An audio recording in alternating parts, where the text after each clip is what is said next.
एवढं वातावरण नाटकाचं निर्माण झालेलं होतं, तर तुला तसं NSDला जावं वगैरे असं का नाही वाटलं? नाही, माझ्या मनात सुद्धा हा विचार आला नाही. कारण त्या काळामध्ये मुलांनी डॉक्टर किंवा इंजिनियर होणं गरजेचं होतं.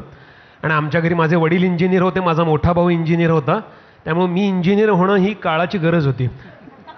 त्यामुळे काही पर्याय नव्हता माझ्याकडे दुसरा काही. त्यामुळे मी इंजिनियर झालो. आणि त्यामुळे त्या डोक्यातच नव्हतं आलं की आपल्याला इकडे काही करतात. पुण्यात खरं फिल्म इन्स्टिट्यूट होतं, पण तिथे जावं हे सुद्धा डोक्यात आलं नाही. कारण का की घरचे संस्कार. म्हणजे फार मजेशीर गोष्ट अशी आहे की नंतर कालांतराने हे नाटक सिनेमा झाला आणि मग मसाला नावाचा एक चित्रपट मी दिग्दर्शित केला. त्या दिग्दर्शनाच्या प्रीमियरला माझी आई आली होती आणि प्रीमियर झाला, सगळं कौतुक वगैरे झालं आणि आई तोपर्यंत नोकरी वगैरे सोडली होती ना मी.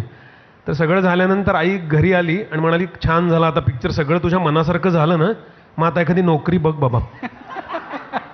तर अशा संस्कारात आल्यामुळे आपण शिकावं जाऊन कुठेतरी डोक्यातच आलं नव्हतं माझ्या.